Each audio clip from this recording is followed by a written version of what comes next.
Cartoon house. Cartoon house. সামনে পরীক্ষা, পড়তে আর ভালো লাগছে না।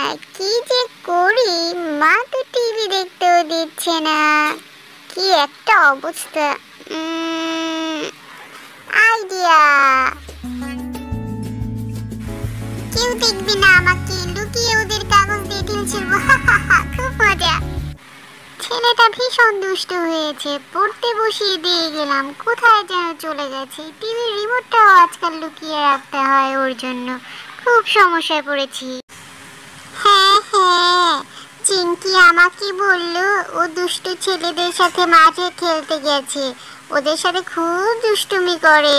দুষ্ট হয়ে যাচ্ছে তোমার ছেলেটা, দেখে রেখো যেন।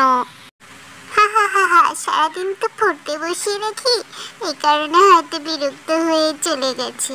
ও কিছু না, লাই দিয়ে মাথায় উঠিয়েছো, এত লাই ভালো না। ও কিছু নয় খালা, তোমাদের সময় তো তোমরা আরো ভীষণ দুষ্ট ছিলে।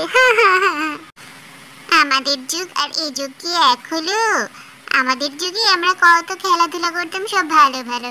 আর একটুখানি বয়সে মোবাইল দিয়ে দিয়েছিস, কি যে আজে বাজে দেখি জিনিসপত্র সব, কি বলবো আর আমি। উফ খালা, তুমি এবার একটু বেশি বলছো। এরকমটা ঠিক নয়। মোবাইল দিয়েছি ঠিক আছে, কিন্তু ও যাতে খারাপ কোনো কিছু না দেখে সেই বিষয়ে ওর বাবা আর আমি উভয়ই খেয়াল রাখি।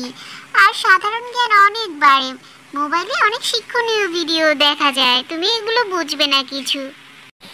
হ্যাঁ বাপু, তোর ছেলে তুই বুঝিস, আমরা কি আর বলবো।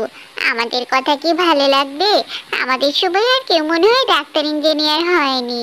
তোরা মোবাইল দেখে দেখে ডাক্তার ইঞ্জিনিয়ার বানা। আজকালকার দুষ্ট মোবাইল দেখা বাচ্চাগুলোর জন্য মায়েদের প্রতিনিয়ত কারো না কারো সাথে তর্ক লেগেই থাকতে হয়। কার্টুন